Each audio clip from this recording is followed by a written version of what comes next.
Savol: avval iftor qilinadimi yoki shom namozi o'qiladimi?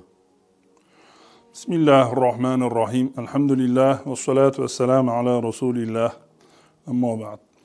Bu borada sunnat shuki, shom namozini vaqti kirgandan keyin avval og'zini ochib, so'ng shom namozini o'qiladi. Bu haqida Anas ibn Malik radhiyallohu anhu dan rivoyat qilingan hadisda Janob payg'ambarimiz sollallohu alayhi va sallam qachon ro'za tutgan bo'lsalar, shom namozini vaqti kirishi bilan avval ho'l hurmo bilan og'izlarini ochib, so'ng shom namozini o'qir edilar deydilar. Bundan tashqari payg'ambarimiz sollallohu alayhi va sallamning muborak hadis shariflarida keltiriladiki, Sahl ibn Sa'd radhiyallohu anhu dan rivoyat qilingan ushbu hadis sharif payg'ambarimiz sollallohu alayhi va sallam marhamat qilib aytadilarki, la yazalun nasu bi khayrin ma ajjalul fitr.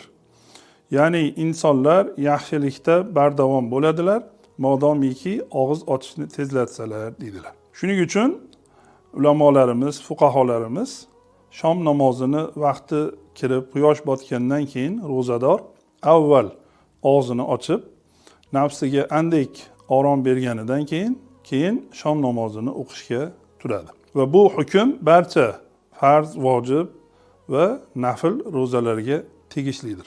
Chunki bu haqida kelgan hadislar farz yoki vojib ro'zalarga xoslanmagan. Shuning uchun ro'zaning har qanday turida, ya'ni faqat Ramazon ro'zasi emas, balki Ramazondan tashqari nafl yoki vojib yoki qazo ro'zalarda ham hukm shu. Ya'ni avval og'izni ochib, so'ngra shom namozini o'qiladi. Vallohu a'lam.